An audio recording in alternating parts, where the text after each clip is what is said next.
Okay, can you start by stating your full name and date of birth? Frank Vander Wert, and date of birth, that's been a while. Let's say December 30, 1933.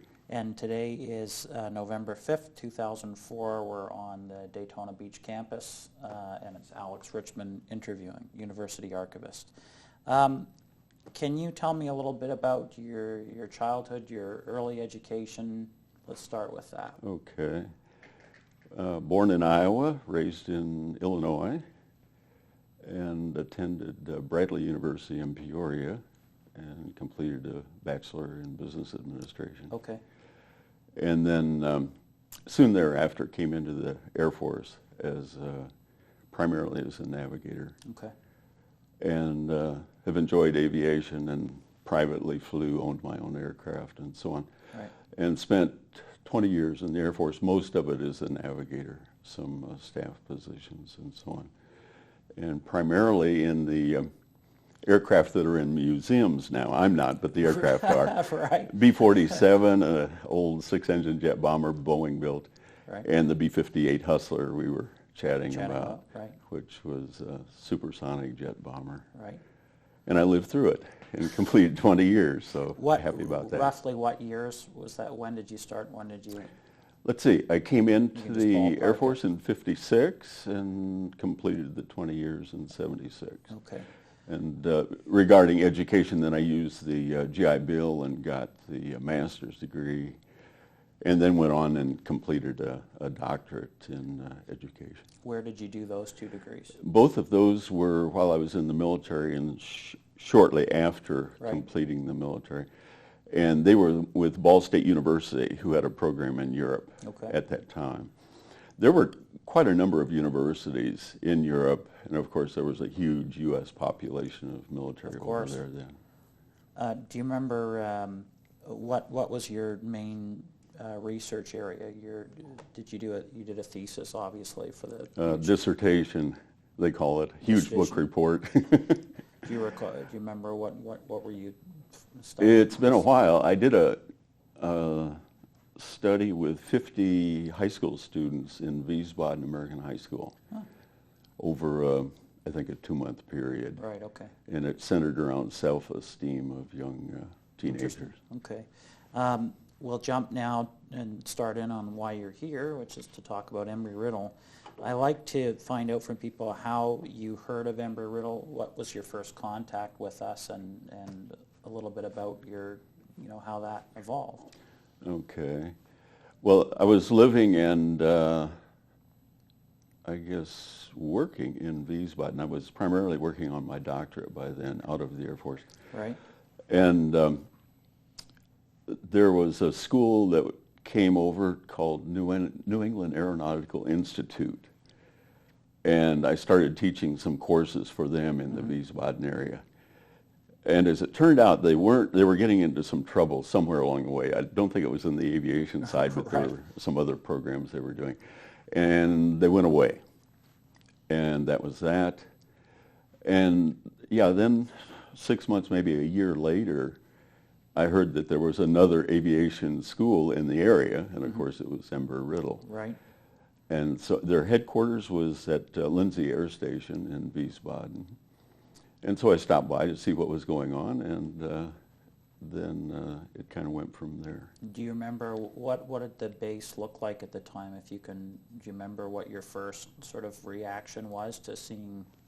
Was it just your typical, base setup, or was there anything that stands out in your mind about walking in the door? And well, the schools that were operating in Europe then were all in one building. In other words, that was their headquarters. Okay. And it was on Lindsay Air Station, which at the time was the headquarters U.S. Air Force in Europe. Ah, okay, I didn't know So that. everything was kind of in that one area. one area. Yeah.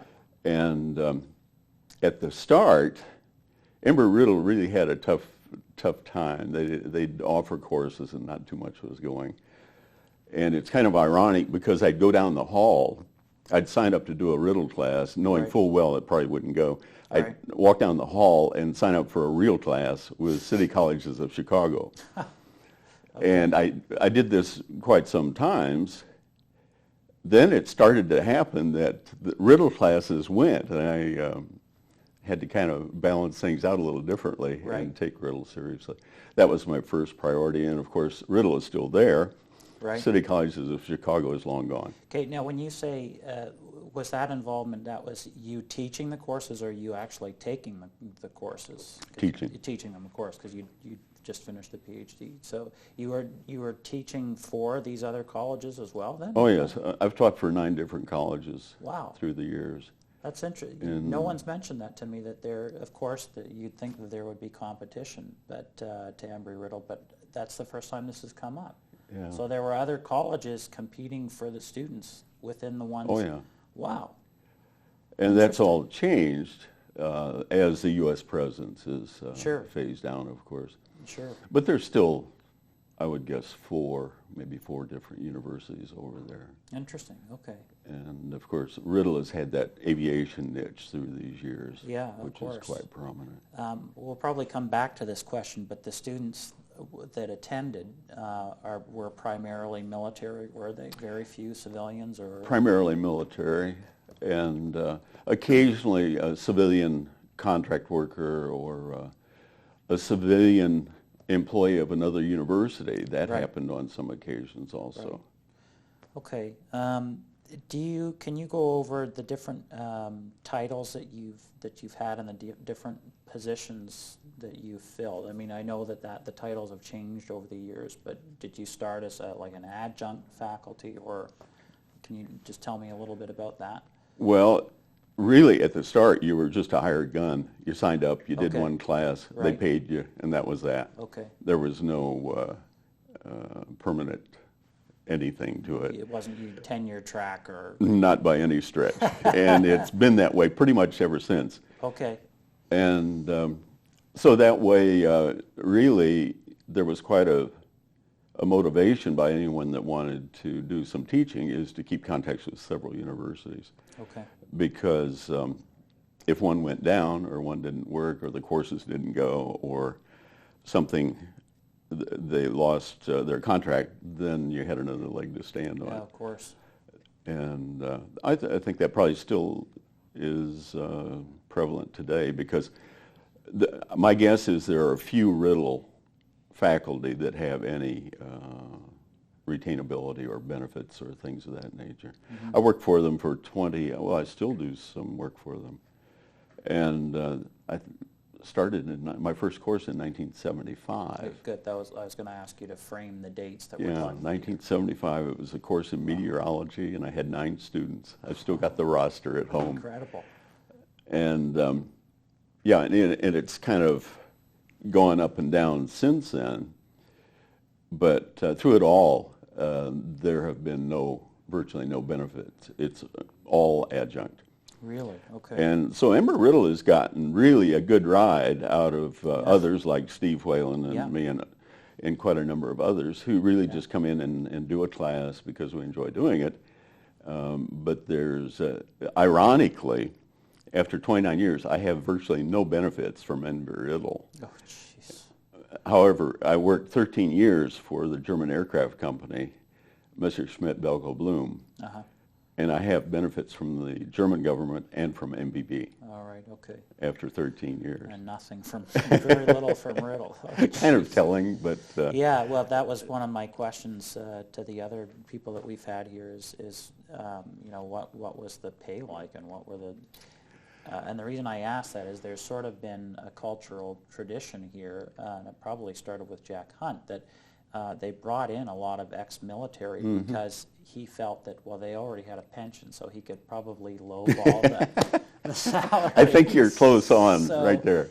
I'd wondered whether the EC was the same way, but it sounds worse in a way. That you're well, oftentimes instructors would be an individual who was in the U.S. Air Force and was a maintenance manager. Active in the Air Force. Huh? Absolutely. Okay.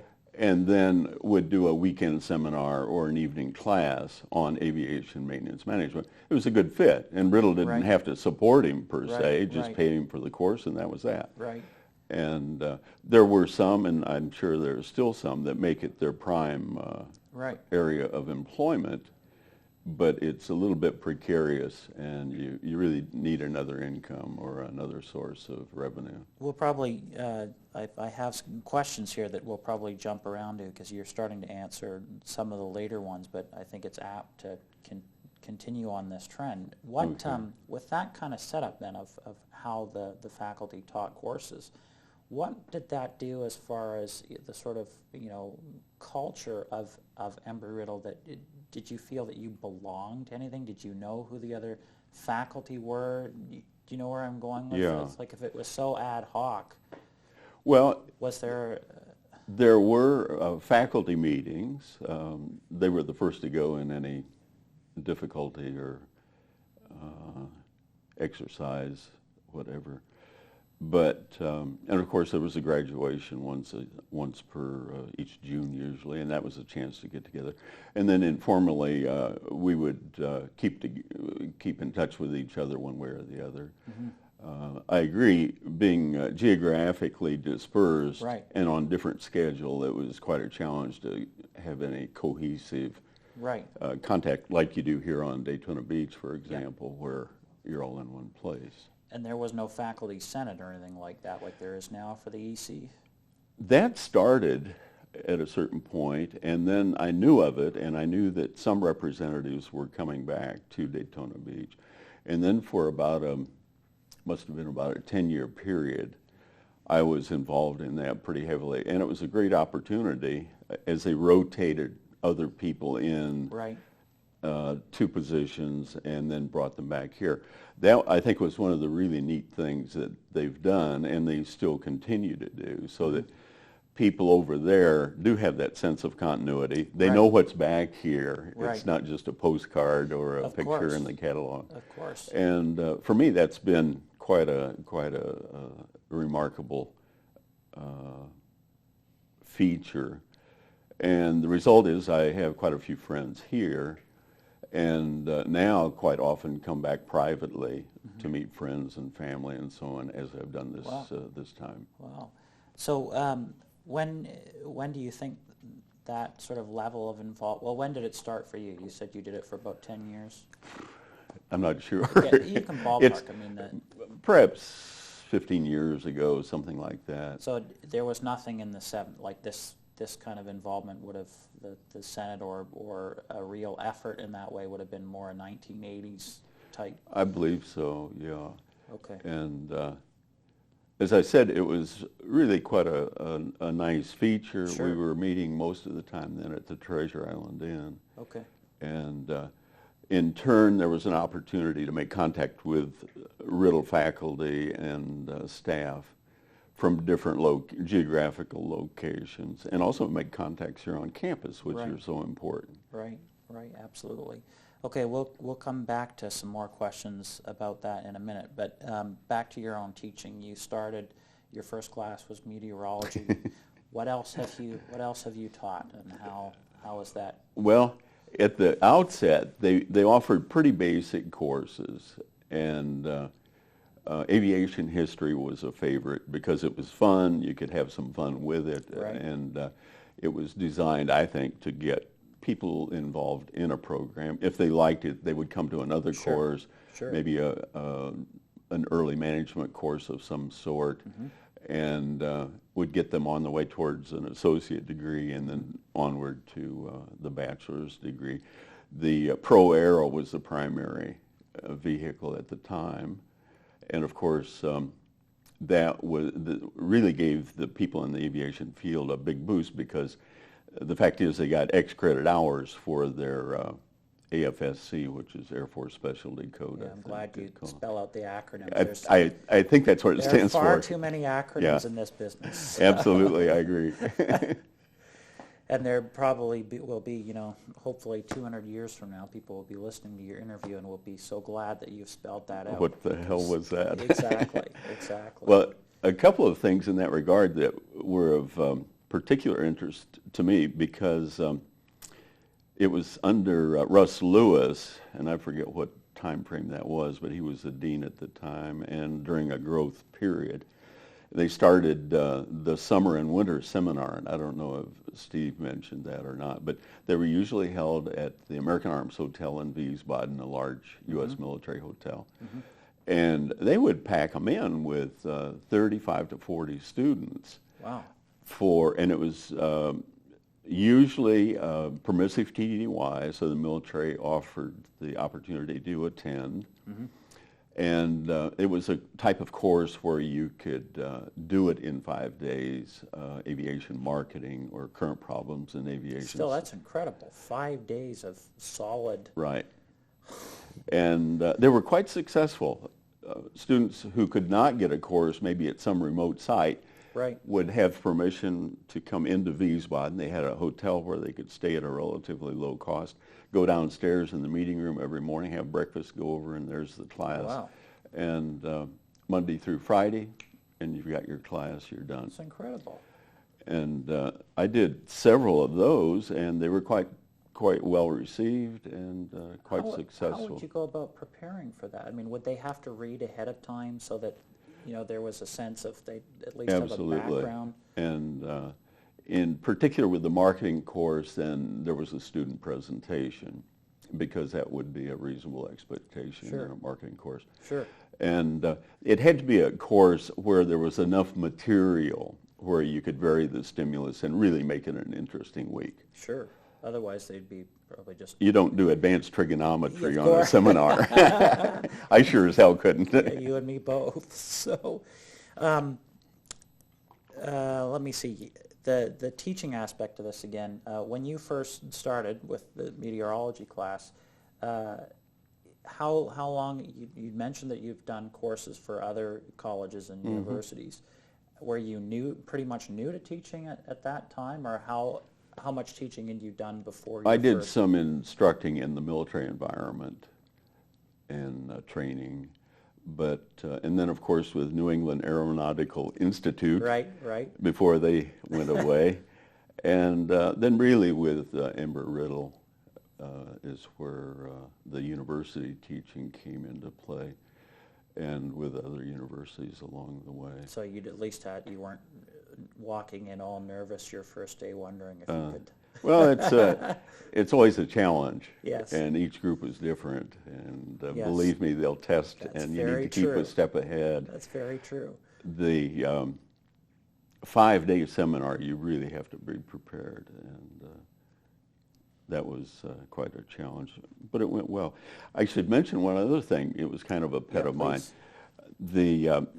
Again, with Russ Lewis, I could sense that a lot of our students would, they would go through, get the degree, and then perhaps get out of the military, had no idea what the hell they needed to do to secure employment Right. afterwards. Right. So I asked Russ if I could put together a career seminar, 2-day career seminar, Right. and offer it, believe it or not, between 2 5-day seminars. Oh my God. And so I went down. He said, you can try it, Frank, if you want to. I went down and I said, I need a few minutes just to tell the group what I'm proposing. Yeah. So I went to the first seminar, got it 5 or 10 minutes, and I said, hey, this is what I'd like to do. It'll entail Saturday and Sunday, but if you can hang around for it, I'd really appreciate it. Right. And I think we had 20 students. And I thought, well, that's not bad. Yeah, that's a fair number. And I went on to conduct easily over 100 career seminars Oh, wow. in, I imagine, 6 different countries in Europe for Embry-Riddle. Right. And it was a very useful adjunct, I think, to the degree program, because people certainly need to know how to advance their career at a certain point. Yeah, that's very true. I think that's a common complaint now with the students is that they don't get taught, just business culture, how you deal with even, things that would be hard to teach someone, but, the politics of the business world, how you can advance a project and how to write a business report and, let alone CVs and resumes and things like that. So well, that's great and that you of offer course, that. here on the campus, you have the Career Center We do now, that yes. can really be a tremendous help to these students. Yeah. Over there, they had nothing. And In fact, I ran on average, one per month, 12 in 1 year, weekend, Saturday, Sunday. Right. And on one occasion, was at Spangdahlem, I did one with 72 students, the largest seminar ever conducted in Europe. Wow. And I remember the center director calling and saying, Frank, we have to cap the class now. It's more than we have in the Ed Center mortar. Right. I said, get a bigger room. And so, well, my husband is a squadron commander, and he has access on the weekend to a squadron briefing room that'll hold 50. I said, great. And then later she called and said, we've got 50 students, so I have to cap the class. And I said, no, get a bigger room. So like I said, we had 72 students in a recreation center at Spangdahlem Air Base, and it was very well received. Yeah, I bet. Yeah, that's a fantastic service to offer. You're mentioning class sizes here. Was there an average class size for you, or did that change? Did it go up and down over the years? It varied a lot, and it would be quite reasonable because, as an example, I was on to do a career seminar. It could be any class, really, at a small military base near Bad something, near Wiesbaden, let's say. Sure. And they had an exercise the night before, wiped out the class. And no one told me. I got up there were, I think, 3 or 4 students. And I said, well, we're going to do it.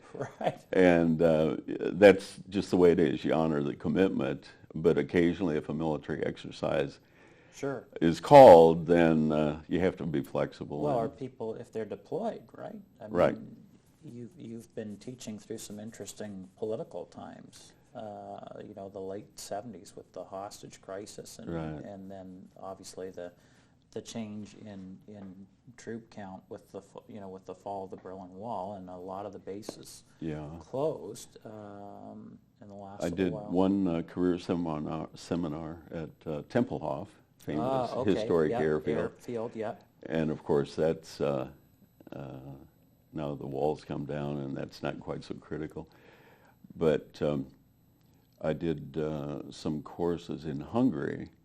And ironically, I would be the closest instructor by virtue of living in Munich. I could get up in the morning, drive to Salzburg, across Austria, into Hungary, and start a class that evening. And so did classes there. I also did one in Bosnia. Don't want to do that again, but it was Bosnia. And it was in the winter, in a tent. Oh, jeez. And my accommodation included an army cot in one corner of the tent.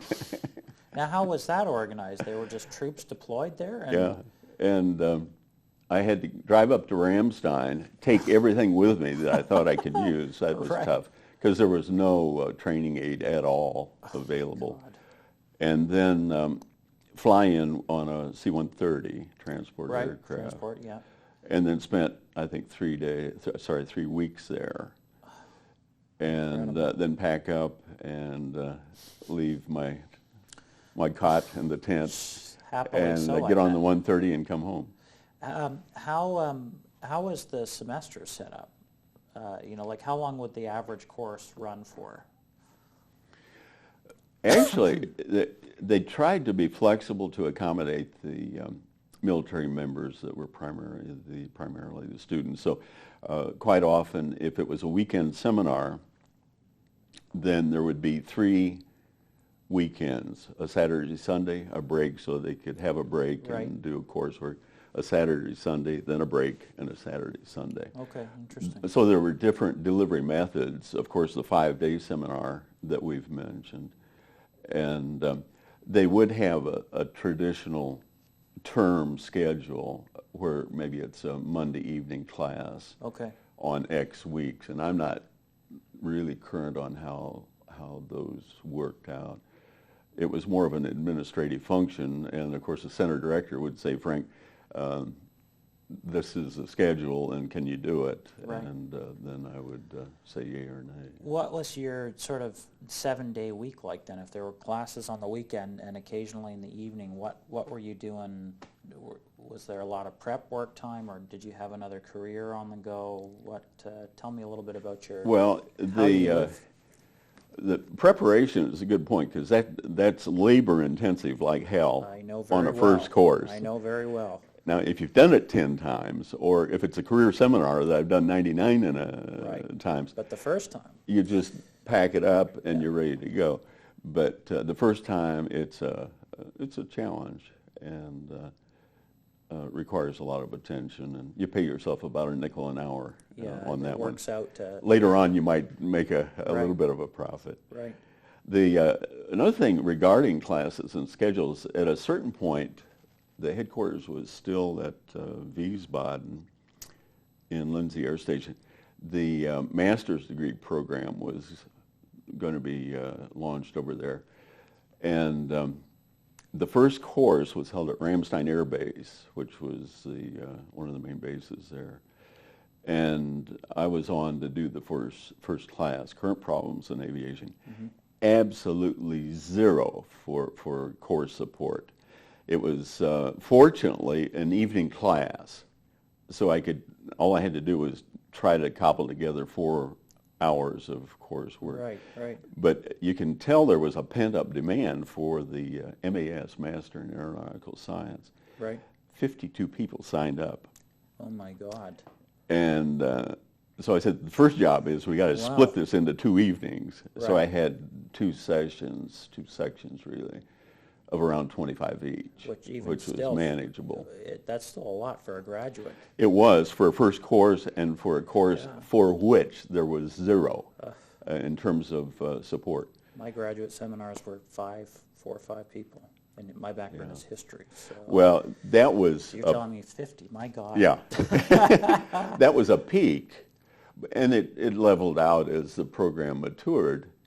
But when was that, by the way, offhand? Even the ballpark helps. I would say 12 to 15 years ago, something. Okay. It was during the time that Russ Lewis was the dean. He did a lot of innovative things, and as a dean at that time.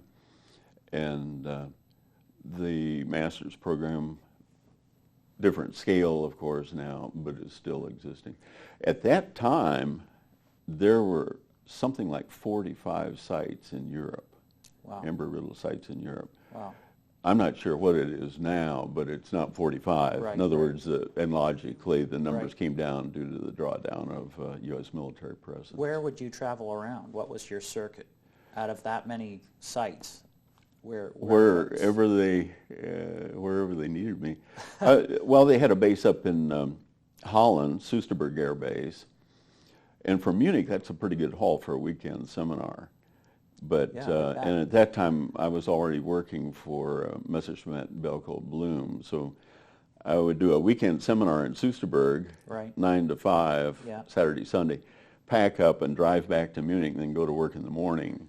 Oh, that's which right. made a pretty rigorous schedule. Yeah, okay, and that brought me, I was saying, what were you doing during the week in between the classes? And you've just mentioned it. You had I worked in the international marketing area of Messerschmitt Bellco Bloom. When did you have a life, Frank? It did peak out a little bit in that era, but it was a tremendous benefit for Embry-Riddle in that one of my tough jobs was to attend the major air shows in Europe. I never thought in my wildest dream I'd be paid to go to an air show and be able to spend the time in a nice VIP chalet.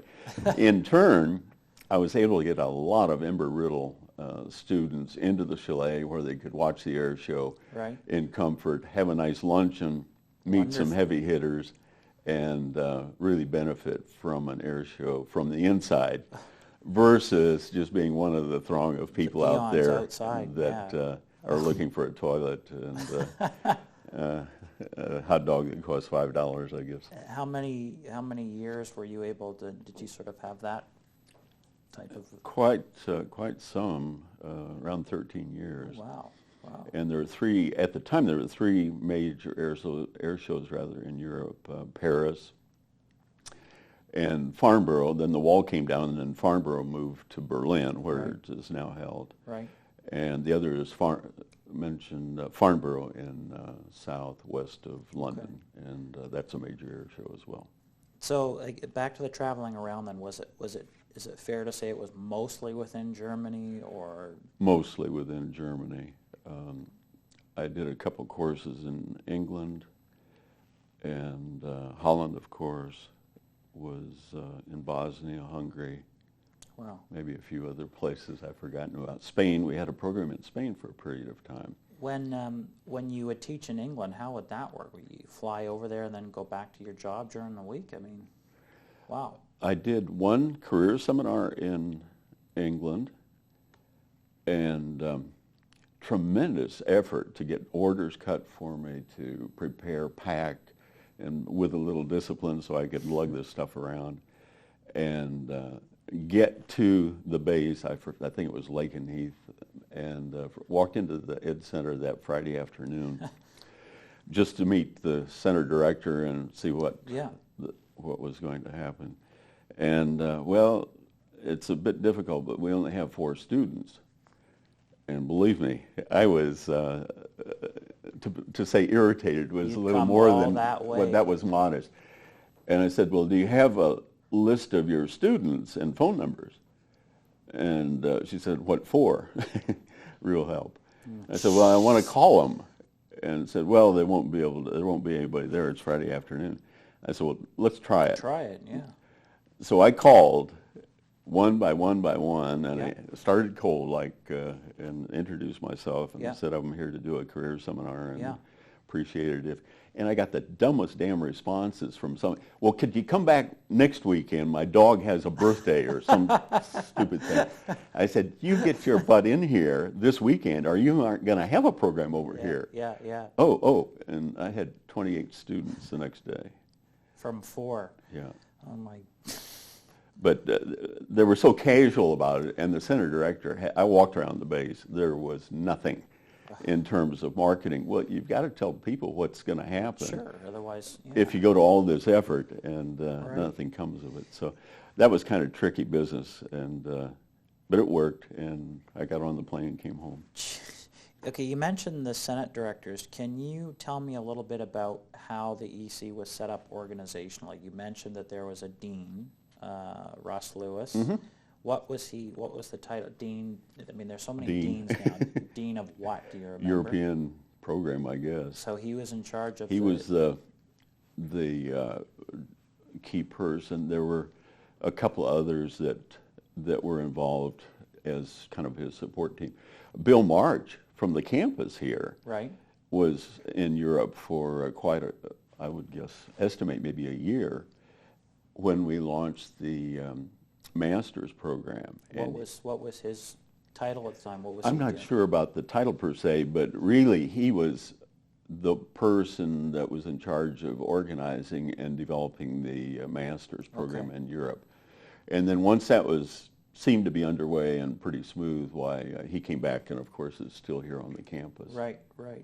So the Senate directors then would report to the dean. Yes. Well, there was at a certain point there was a regional director. Okay.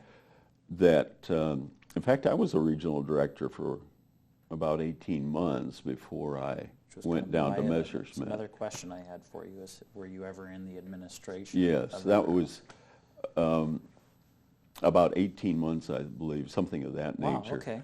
And then that would be primarily the coordination for, in my case, Ramstein, Simbach, and there were 4 or 5 other smaller bases. Those are base names. That have since closed. Okay. But there was that level of coordination to kind of keep a hand on that and feed details, information, and problems up to Russ. And you were doing that while you were at Messerschmitt? No. I did that before I went down to Munich to Messerschmitt. Okay. And was working out of Ramstein Air Base Because that primarily. seems like that would be a full-time job and a half. It was. I bet. And did a little teaching on the schedule occasionally. Did you enjoy that? Very much. You enjoyed that job? Didn't enjoy the paperwork, but I enjoyed what you were actually... the seminars and contact with students. Yeah. Great students, and you mentioned earlier about the quality of Yeah. the students over there. Really mature, quite capable, and a pleasure to work with without fail. And I've been at it long enough now that some of them are just successful beyond all imagination. One of the questions I was going to ask you is have you seen a change in any way over the years? That's one question. Has there been in the type of person that takes the courses, or? Probably not. Again, mostly military, that stayed Mostly consistent? military. There are some civilian elements and numbers in there. Any But local civilians that come?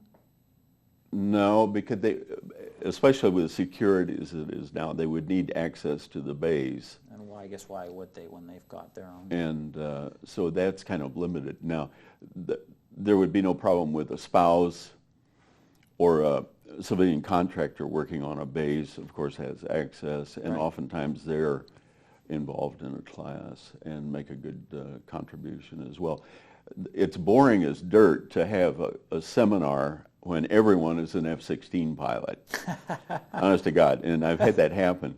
It seems like maybe I got the wrong aircraft, but I remember one time at Spangdahlem, let's say it was F-16 pilots and F-15 pilots about evenly Right. ranked. And they'd even, on this side of the classroom is the F-15 crew, and here's the F-16, and there's one maintenance guy at the end, and I'm the under oddball. And all they want to talk about is their own aircraft. So to try and get a little blend of information, it is quite significant when you have civilians and other disciplines involved. One of the seminars I did in England, it was all 111 pilots or operators. It's Right. a two-person crew. Right. And it was so boring, not boring, but it required a lot of effort to get them thinking about something besides the 111. Yeah. And if you get a blend of disciplines in a class, they can learn really from each other because they're all professionals in their own right. Yeah, absolutely. Have there been any specific students that have stood out that that you're either still in contact with, or they've gone on to have incredible careers? Oh, like absolutely. One of the young captains is a general now in the Pacific area in the U.S. Air Force. I met just a few months ago a couple and their two sons that I had as captains at Mannheim in a class years ago. And she's now a full colonel. He is retired as a lieutenant colonel and is the houseman. Right. But they get along well, and quite frankly, I think she has a chance to make general. I just met a few days ago a friend, former student and good friend, who started as a staff sergeant. I believe I mentioned that earlier. We were chatting. And you could tell a capable person. And wherever there was a seminar or a chance to get another 3 credits, he was there. Versus the person in England that says, "Can you come next week?" Yeah, no kidding. And Mike would show up wherever it took, and he got his degree. He just navigated through he went to OTS, and today he's in the reserves at Tyndall Air Force Base as a full colonel. Has been encouraged to stay in the reserve or guard, whichever it is, so he can make general. Right. And he flies for Northwest Airlines. Incredible. Now, and when I saw him a few days ago, he came down to Daytona so we could get together for an evening. And he stopped in DeLand to do some skydiving before he came to Daytona. Just an incredibly Full active, life, busy person that's getting a lot done. What you mentioned the name of someone that's. Did you say they were out in Hawaii? That's now a general. Do you remember? I don't remember her name, The but names? but I saw it in a promotion list Okay. in the Air Force Times, and I said, "Wow, I remember when she was the captain." One of the things we're trying to do is stay in touch with Riddle alumni, whether they're from the residential campuses or the EC. So names are, if you ever can remember the names. Well, I keep in touch with Carol and her husband. I forget the last name at the moment, but she's the commander of a KC-135 squadron in England right now. Okay. Let's jump back again. Can you just list off some of the other courses that you've taught? Oh, I wish I had a catalog in front of me. That's okay. I mean, just Well, offhand. like I said, at the start, there were basic undergraduate courses such as general aviation marketing, Okay. current problems in aviation, Right. introduction to management, Right. intermediate management maybe, and the meteorology. I couldn't do that now, but at the time I had a little background in that. Right. And then when the graduate program came aboard, I did aviation psychology, human factors in aviation, current Wow. problems in aviation, and a couple others as the That's a program wide evolved. range of material to. Well, in the meantime, of course, the accrediting agency has said we need to tighten this up, and so getting cleared for a course is a major issue. We're going through that now, as you know. I am aware of that. Yes. Well, and perhaps rightfully so in some cases. I'll come back to the summer or winter seminar. Right. And they had 35 students ready to take a safety class. And at the last minute, the person that was to do the class, who was supposed to come from Italy, I think, canceled. So Russ asked me if I could do a safety seminar with 30 plus people. I said, Russ, I am not a safety expert. Yeah. He said, Frank, we've got to do something. We can't, and it was innovate or die. Yes. And I said, well, I can start it and I can do a few things. And one of our students was Bird Colonel and the head of safety at the U.S. Air Force Safety Office in Ramstein. Mm-hmm. I pleaded with him and got him to come up to Please Wiesbaden. come and. And he filled in, and we put the course together really on the fly. And I was carried as cleared for safety something or other in the school records, but I have no safety background. I know it, they know it, and I'm happy to have it not even be on my Right. clearance Right. form. But at the time, we had to get ourselves out of OL, and we did it. So Wow. There seems to be a lot of that in the university's history, whether it's in the old times, yeah, whether it's on the residential campuses or the EC, a lot of just everybody helping pick one another up by the bootstraps. yeah, And absolutely. just scrape through financially and academically providing the courses. It's incredible. So that's a great story. Okay, we've sort of been jumping around here. We talked about the faculty senate. Back to organization for a moment. Do you happen to recall how was the EC headed up from here? Was it a chancellor? Was it a provost? Do you remember anything about how the European Center related back to EC headquarters here? It was, We have a chancellor now, Skip Myers. sure, and Do you happen to recall? well, for many recent years, it was Dr. Leon Flancher, Right. who was the chancellor. And that was the key person that was the focal point for the extended campus. And I'm sure then the headquarters in Europe was answering to Leon. And that seemed to work quite well. And in fact, Dr. Flancher made several trips to Europe. I saw him quite often over there and had a good feel for what was going on and the people there and the problems and the staffing issues and so on. So that was, I think, quite a good link. And through the years, key people have come over, especially for graduation. And it provides a good opportunity to really see Right. what's going on over there and some of the issues that are in Europe that are not an issue at all here on the campus. What were graduations like? Did you ever have guest speakers, or were there honorary doctorates handed out? Anything like that? Well, in fact, Jack Hunt used to come over fairly often and was a speaker, and it was great. He could put on one hell of a good presentation, and was always very informative. Enjoyed it immensely, and it's one piece of that. I at the time had been offered the position with the Messerschmitt, and also they were going to appoint a dean of the graduate program in Europe, and Russ had asked me about that. And they wanted an answer while Jack Hunt was over there, and so I told Russ that I was going to go to Messerschmitt, and that I hope to stay involved with Riddle on weekend seminars and Right. so on. And I was a little bit, because Jack Hunt was such a bigger than life Yes, person, yes, you know. that's what I And hear. of course he was there, and I shook hands, had a nice chat with him, and he very insightful. He said, "I hear you're going to industry." And I Right. said, "Yes, that's true." He said, "Very good insight." He says, "Get some good experience and then come back to us." Just like that. Not bad. Did you get a chance to meet any of the other presidents that we've had? Ken Tallman? Oh, yes, Steve yes. Sliwa?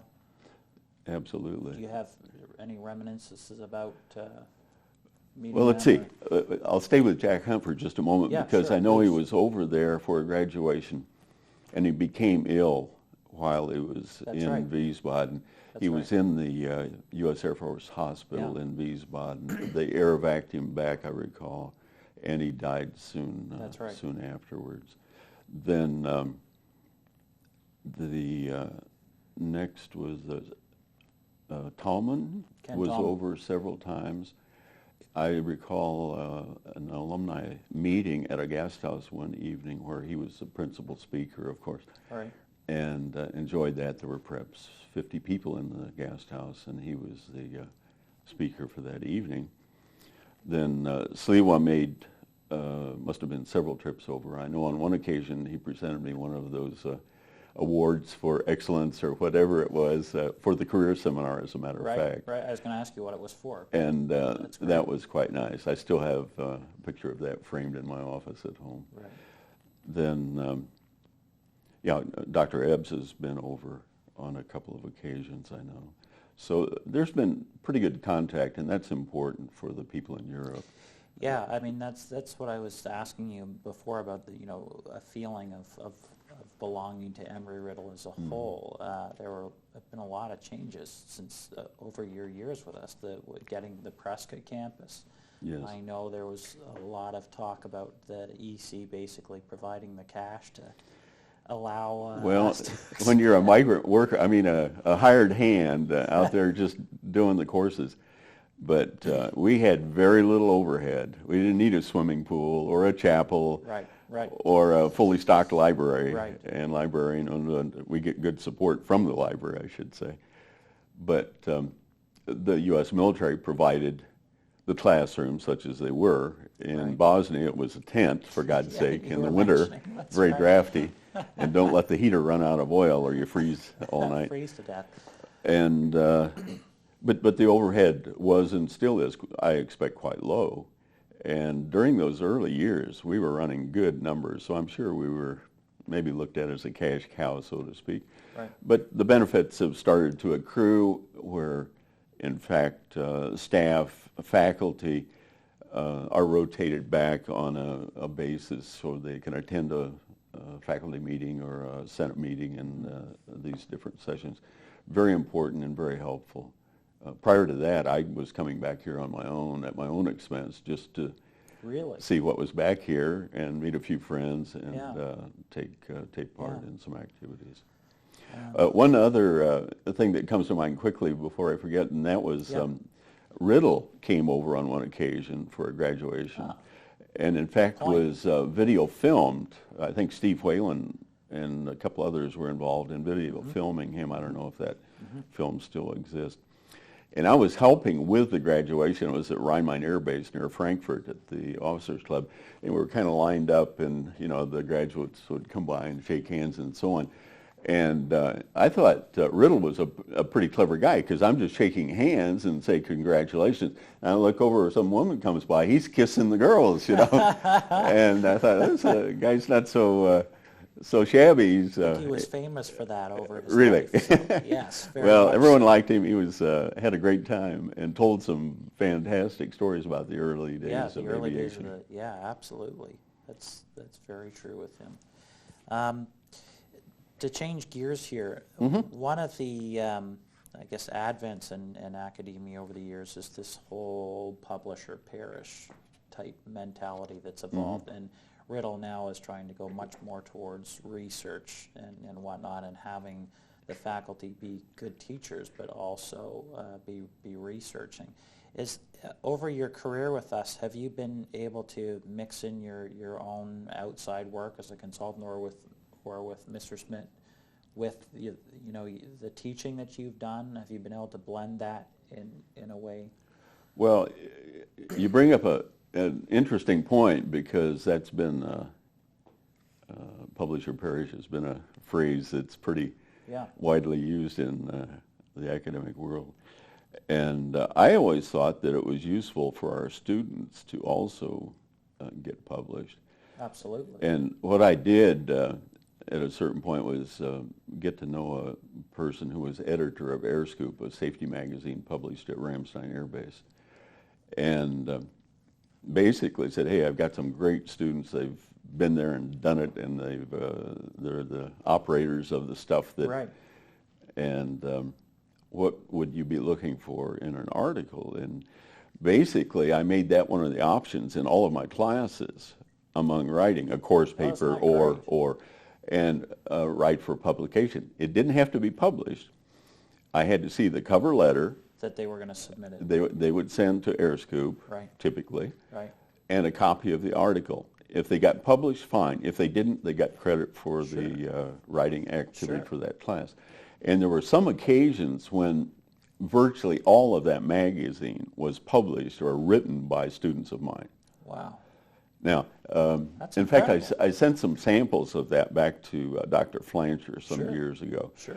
And then we've branched out where students, in fact, are published in other different kinds of military.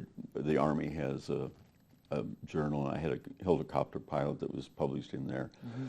And I went through that. I was doing a course for City University. They're based in Seattle, Washington. I was in Bratislava, Slovakia.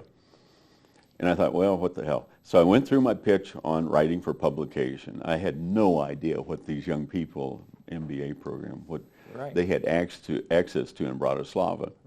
Right. But I've got all these examples typical examples. And I said, sometimes it works, and do what you can, and it's an option. That's great, though. And before I left Bratislava, one of the young women had written an article on the entry of Slovakia to the European Union. And it was published in a business newspaper in Bratislava in Slovakian. Incredible. And I think that's just incredible. And of course, in a resume or a CV, then that is a huge boost and a tiebreaker for our students. I've had one student, his address card, all the basic data, and underneath, published aviation author. Yeah, absolutely. So that's been an area I've pushed on hard, and it has yielded some results. That's great. That's the first I've heard of that. So that's. I don't think anyone else does it. I don't know why. Yeah. But I don't know why either. That's incredible. It's got some tremendous payoffs. Yeah. Now, I guess, of course, the one reason why that may not be done so much on the residential campus is again, the age of the students and the experience. And you were getting people that were professionals coming in, and but still, that said, especially at the graduate level here. Yeah, I was at the wonderful NATO AWACS base some time ago, and went through my little pitch on that, and during a break, the individual came up and said, well, this and this and this, and what do you think? I said, fantastic story. He was an F-15 pilot in Okinawa and had to go through sea survival training before he could ferry an airplane back to the U.S. Sure. Ho-hum training, and I'll get signed onto the roster and ignore it. But he went through it, and during in-flight refueling over the Pacific, had a problem, had to punch out. He spent 6 hours paddling around in the Pacific Ocean before a Japanese maritime patrol boat picked him up. Oh, my God. And he said that if it hadn't been for that training, sea survival training, he would never have made it. Yeah. Well, that's a story that bears telling. No kidding. And you're right. It's people that are out there doing things and have a career versus a young 19-year-old student that's just getting started. Yeah, but still, I think that it's something that could be suggested, here in the upper years and definitely to graduate students. So that's great. What about your own work then for Mr. Smith? Were you able to connect that at all to the courses you were teaching, or? Oh, very much. There was such a good blend. My contacts with the industry were a big help to Embry-Riddle. Right. And most all of our correspondence, international correspondence, was in English, of course. And so I was able to get published in several international aviation arenas. Oh, that's great. And be helpful in the creation of brochures and memos of understanding with other companies, contractual details, and so on. So the use of English it was such a boring subject when I was a young guy, but I found out it was damn important in the business world, absolutely. especially in the aviation business world. Absolutely. And our small group made a significant contribution to the company with our international business partners. Yeah, yeah. And again, primarily in English. Right. Okay, again, jumping back to the organization of the EC, in a broad sense, can you summarize maybe what some of the major changes have been in, I mean, we talked about the number of, obviously, with the fall of the wall, there were, over the years, there's been base closures. Absolutely. What have the other trends been, or major changes in the EC that you have seen? Well, the numbers are down. That's clear. There's been consolidation. Number of students or bases? Sorry, the numbers of bases, Right. which is the primary source of, so far, of the students, and the numbers of students. It just follows. Right. Now, they've done a lot to try and compensate for that. For example, opening up a program in Luxembourg. Very recently, I think. Yes. And they've played around with these ideas in the past. And to be honest with you, I don't think Embry-Riddle has had the staying power to make it. I hope it works this time. And a good example I could share with you is the Please.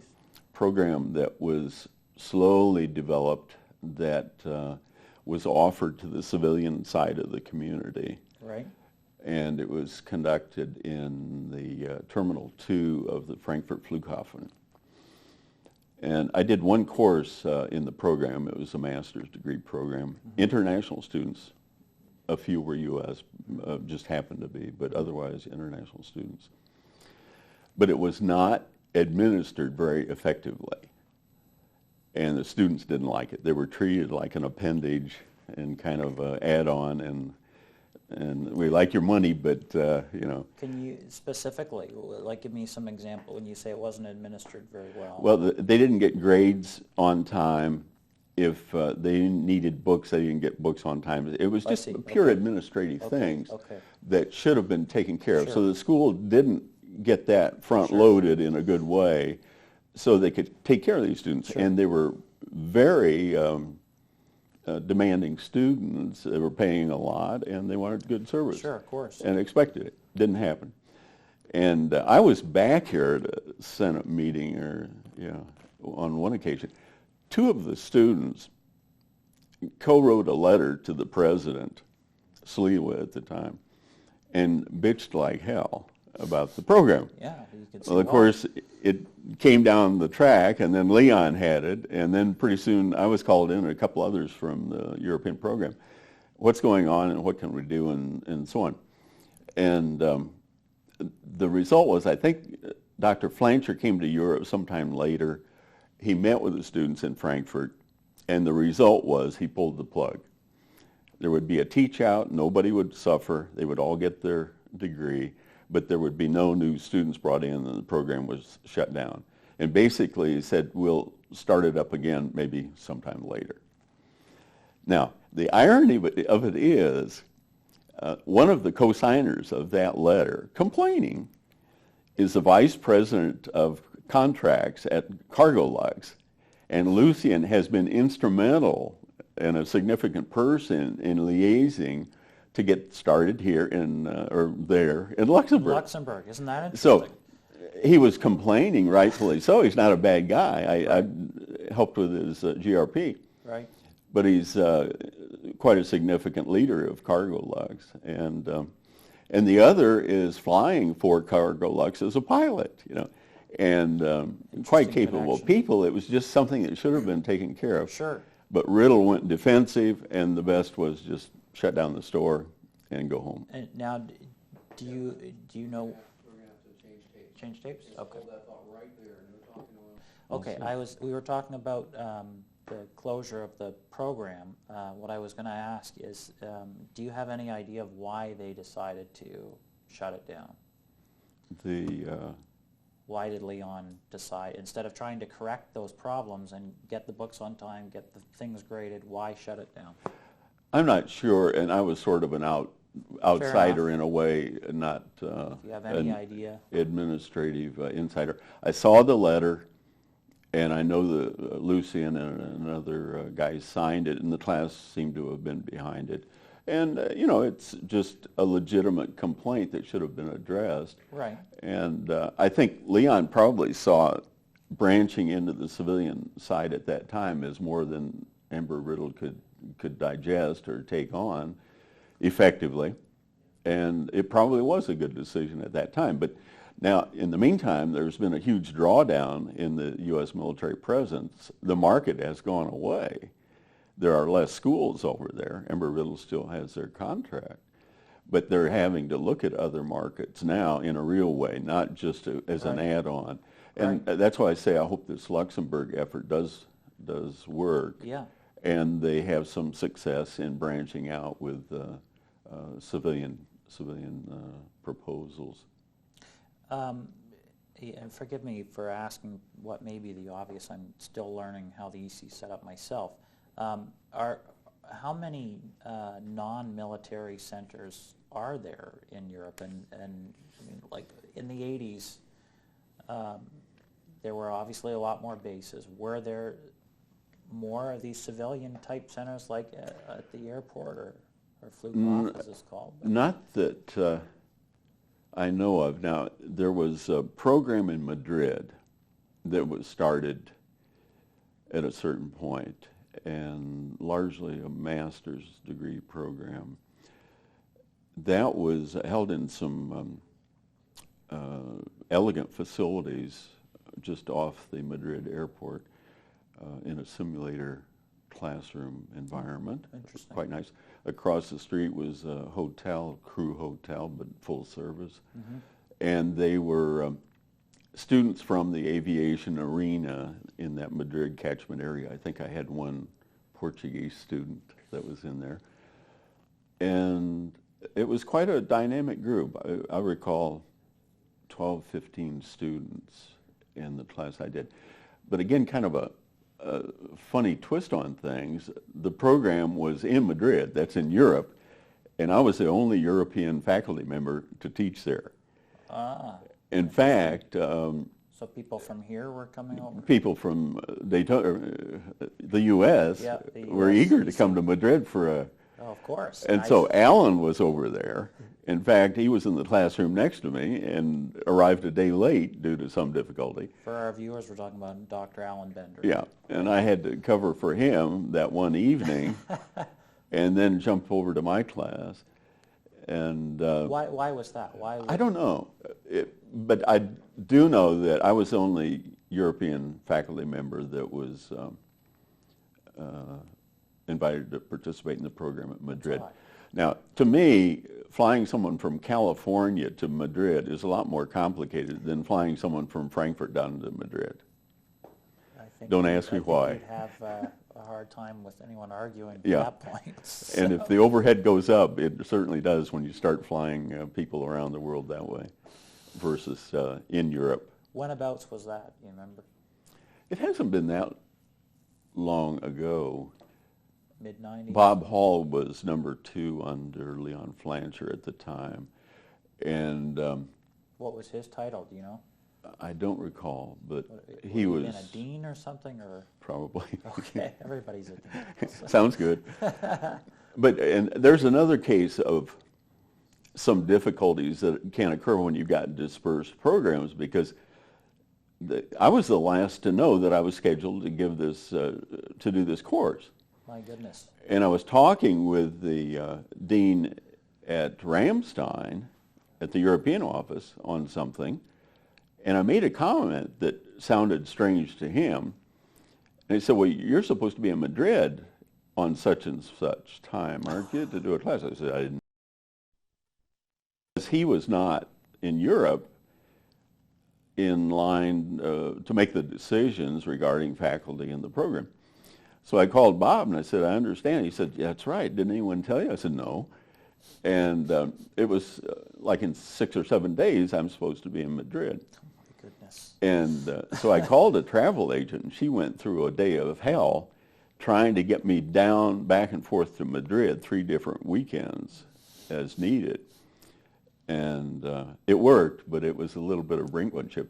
And it does show what kinds of issues can come up when you have coordination that falls apart. Sure. It can happen. And I imagine it happens here right on the Daytona campus, sure where it you've does. got eyeball contact Sure, with each other. let alone with the EC where you're So so I don't spread fault apart. people so much as the idea fair enough. that these things do happen. Yeah, no, that's a fair observation, to say the least. My goodness. Can you, I just wanted to clarify then the different phases of your career. You were at Mr. Smith for how long? 13? 13 years. And when did you finish That was with that? from 1980 till 1993. So since then, you're still, for our viewers, this is 2004, you're still currently with us, right?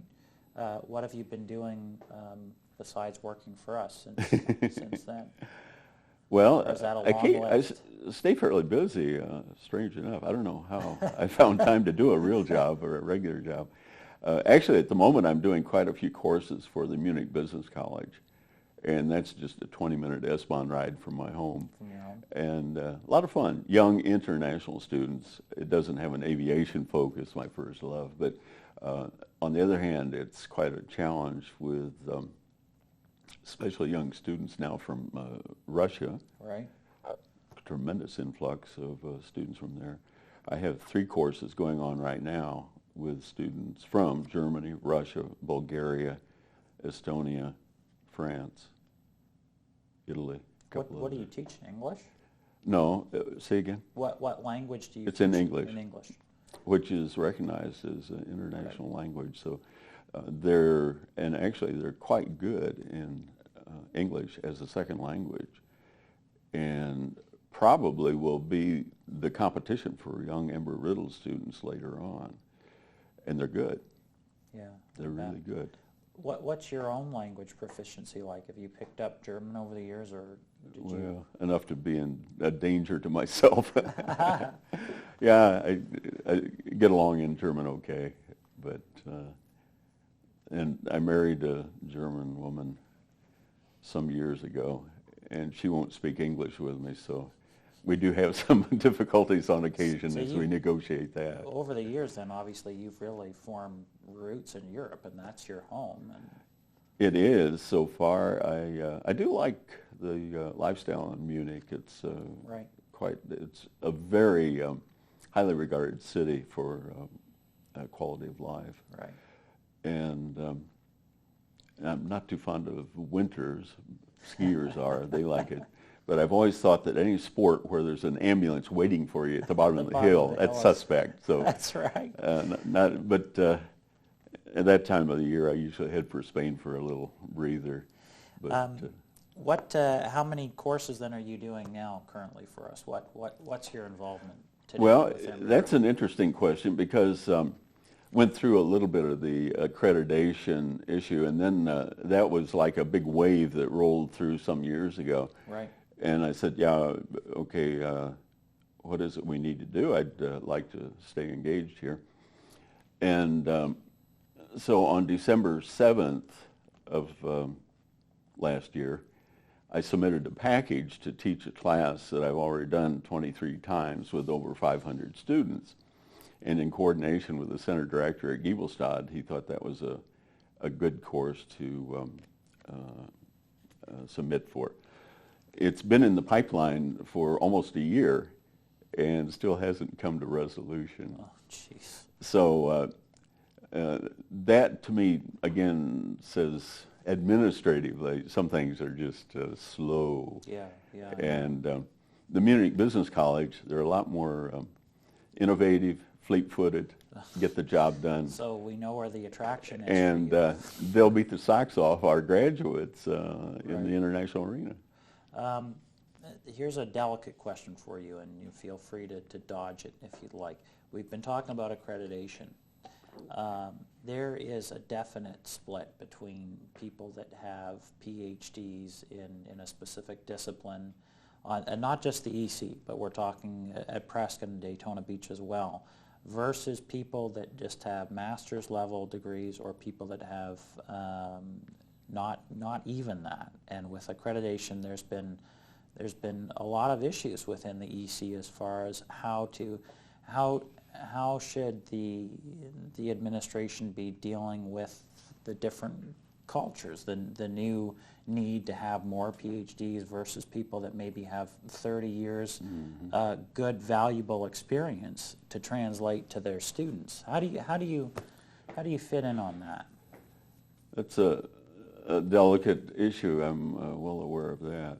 Certainly, the person that's conducting the class has to have some credentials and credibility. Otherwise, it's just, and our students, year by year, are more capable, more astute. They want their money's worth, so to speak, right, and a good program. And I understand that.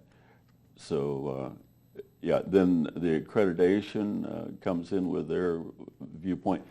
I've had the feeling, kind of just a feeling, that maybe the accreditation officials don't have a complete understanding of the environment the extended campus operates under, and that probably penalizes some of the progress that we could make. For me, the package I submitted was for general aviation marketing, and I started all over with the transcripts, with this, and I've sent riddled transcripts through the years for different requests. They must have a ton of them somewhere.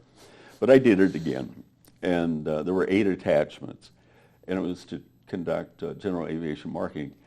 And I worked full-time in international aviation marketing for 13 years. Right. And have a doctorate. Right. And have So a fair amount of experience in aviation. Covered. And I've done the course X times. And that just is a hoot to me that the whole package is still stalled out. Yeah, I shouldn't be doing this in an interview, but my feeling is more that it's probably not. I would doubt that that's the issue with stalling your course is your own background. I think there's issues with people that don't have the PhD. I agree. Or any graduate. I agree. That's which, and personally, I think, there's a balance there. If someone has 30 years experience and they have something to offer, that should be valued. On the other hand, if you're competing against this local college in Munich where, you've got people that have come through with new research, have PhDs, and that's the kind of level of expertise that's being offered, the EC will have to compete with that, right? Well, there was one early event that occurred that kind of shed some light on that, and I thought it was incredibly dumb, but it happened. There was a case where they were doing aviation maintenance management and other courses, and there were some really capable people from Lufthansa up in Frankfurt that enjoyed the American contact and would come down to Ramstein, do the course, and put real hands-on cases in front of the students that dealt with the real airliner world of Lufthansa and others. Right. And all of a sudden, the order comes down that they don't have the credential that Riddle seems to want, and they didn't teach anymore. Now, that was our loss, really, because they were very capable instructors and well received by the students. And then what you do is you go back to hiring a young Air Force captain to do a course in aviation management, and all he knows is Air Force Right. C-130 aviation management, for Right, example. right. And we missed a huge opportunity, and I thought, wow, that doesn't make sense, but it's not my job to sort it out. Sure. But those kinds of things are really tough to handle, and we lose in the balance of it. Now, the example earlier is so cut and dried, where as a desperate measure, I wound up doing a safety course, and I don't have a safety background. Hands down, I shouldn't be teaching safety courses. Sure. That's a clear call. But that was, you were reacting to a crisis at the time. Right. Yeah. But on a long-term program basis, Sure. I'm not sure what the answer is, but Sure. it has to be something that's workable and reasonable and still gives the student a good product in the classroom. Very If you don't have that, then we might as well shut the door and go home. Perfect political answer there. A nice balance of everything covered. What motivated you to go on and get a PhD at the time? That's a good question. Masochistic, maybe. Well, I thought I still had enough brain cells left to do it. There were a bunch of people of roughly my age, which at that time was around 43. So it was a program offered in Europe by Ball State University from Muncie, Indiana. Flew the professors over. And it looked good. In fact, I was offered a fellowship, so I worked one day a week for Ball State, helped me see a little bit of the program management issues. And then taught a bit for Embry-Riddle Right. to keep my sanity and have fun. Right. And then altogether, I guess it was about 3 years, and did get the doctorate in education. There have been, I think, 2 other universities over there offer a doctorate that I know of. Oklahoma and USC, University of Southern California. But due to the reduced U.S. military presence market, and so there is no doctorate over there. Do you, at the time, do you think, well, maybe just even over the years you've been with us, does the EC administration encourage people that don't have the PhD to take advantage of those programs to sort of up their credentials? And yeah, I think so. I know a couple people from one in particular, and he returned to the U.S. and is working for Riddle in a site now center. And he was encouraged to go on and get his doctorate, and he did. Right. And he's teaching and does have that credential now. And it was through the encouragement and support of Embry-Riddle. Interesting. Last couple of questions. One is open-ended for you. Are there any sort of stories or anecdotes, wild times that I haven't hit upon here, things that you had to deal with that would make a good story for posterity here? Things like the safety course where you were suddenly called in. Well, what was your biggest challenge, do you think, over the years? And Biggest challenge? It's a lot of self-management because you're out there. You don't have the support of a campus to help you out. And so oftentimes you have to hustle your own hotel for the weekend or get coordinated with a center director. And of course, the worst is to arrive for a weekend seminar at a site and the door to the Ed Center is locked. And then there's a little sign that says, in an emergency, please call so-and-so Monday through Friday at such and such. Well, Monday I'm going to be back at work. And then you have to start a search to find somebody that has the key to the building. So oftentimes just the simple logistics is a challenge over there that is just a no-brainer here because everything's well organized and a walk. how common was that? Not so often, but once is enough to get your attention. I bet. And it has happened. Then, so the logistics would be quite critical Right.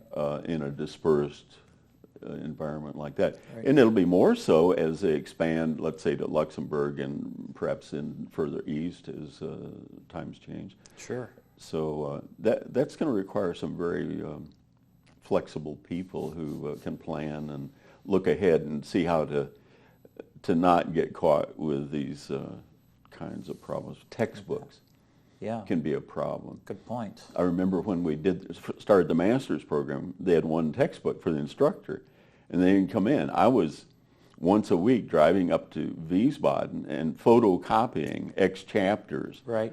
of the text To distribute. because the students were livid, and this put out the fire. It ate up a lot of paper in the copy machine and toner. But little things like that can turn into a mountain for students if Absolutely. it gets out of control. Sure. Sure. There was one other, just a quick, because once you get on a story, but I was regional director, I guess, in the Ramstein area a good bit, year plus before I went down to Messerschmitt.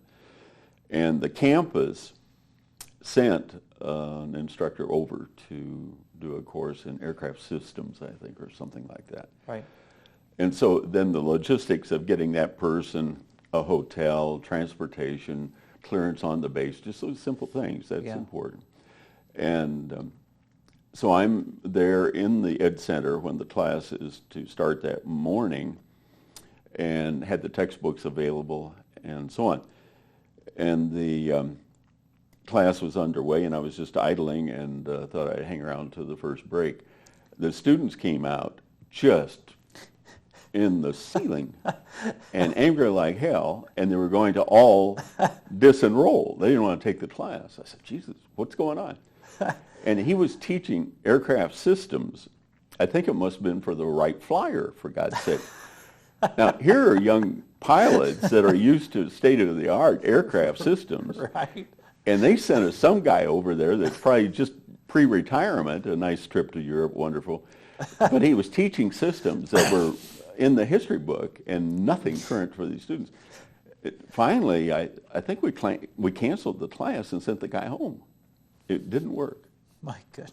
I can bet. So I wound up with this person on my front door and then with 20 angry students. And it was something that could have been avoided, but I wound up at the pointy end of the problem, unfortunately. I bet. Okay, in conclusion, I like to ask people what do you see in the future of the EC? What direction do you think would be good for them to go in? How do you see things? Good question. Well, I think this move to Luxembourg is right on. And to keep the presence, especially in Europe, I'm more familiar with that, I think they're going to have to branch out into the civilian sector. And that's going to require some staying power, not just the typical American hit and run, come in, make a sale, and get out of town. Right.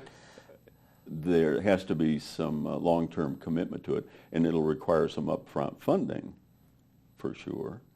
You don't rent a classroom in Terminal 2 of the Frankfurt Flughafen for nothing. Right, right. And, of course, you can go to a shabby old ed center, and they'll let you have a classroom for nothing. Well, if you're used to that, Yeah. to pay for a good training center facility for X hours per day or weekend or whatever, the overhead's the cost structure changes and so on. But I think if they can branch out and build that extra leg to stand on, traditionally it's been the military.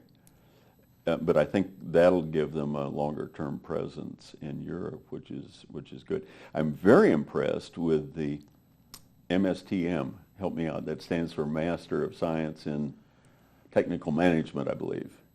Master of Science. You're getting the Technical nod on Management. that one. That's So, close, anyway. very good. And from all I've read and seen about it, that program, which is offered to industry, and which is here in the U.S., has been a huge success. And that's the degree that is to be offered in Luxembourg, as far as I know. And that would have great attraction for individuals in industry if it's marketed long-term and so on. Right. Strange enough, I mentioned that as a good idea about 7 years ago And here to it Leon is. Flancher. And in the presence of the current dean of Embry-Riddle in Europe. And Dr. Flancher said, please check on that. Nothing happened. Oh, So jeez. 7 And years here we later, are. they're going to do something. Yeah, so 7 years from now, the course that you just pitched, well, they'll be calling Frank up. Will you come Maybe. and teach? Who So, knows? This has been great. Is there anything that we've missed that you want to say to the future? It's been a good ride, and Yeah. a lot of tremendous things have happened with Riddle on the positive side. It's always easy to hit the Of negatives, course, of course. but a lot of great things, a lot of students that have gone on to be extremely successful. I'm Yeah. green with envy. Yeah, yeah, And yeah. just super people that have succeeded, and I think that's tremendous when we can be a part of it and help Absolutely. them get where they want to go with their career. Absolutely. It's been a pleasure. Mine also. Thank you so much. Thank you. We're done. All right. Do you mind signing a copyright release for me for I this? think we could do that. And then the other thing I want to leave you with, if you don't mind, there's no hurry with this. This is just, I mentioned to you before, normally we have people fill this out before the interview just because it helps guide questions. If you could take that away, fill it out at some point and just mail it back to me. Okay. And this one you can just sign. This is, if you want to read it over first, just allows us to I use that. sign anything as long as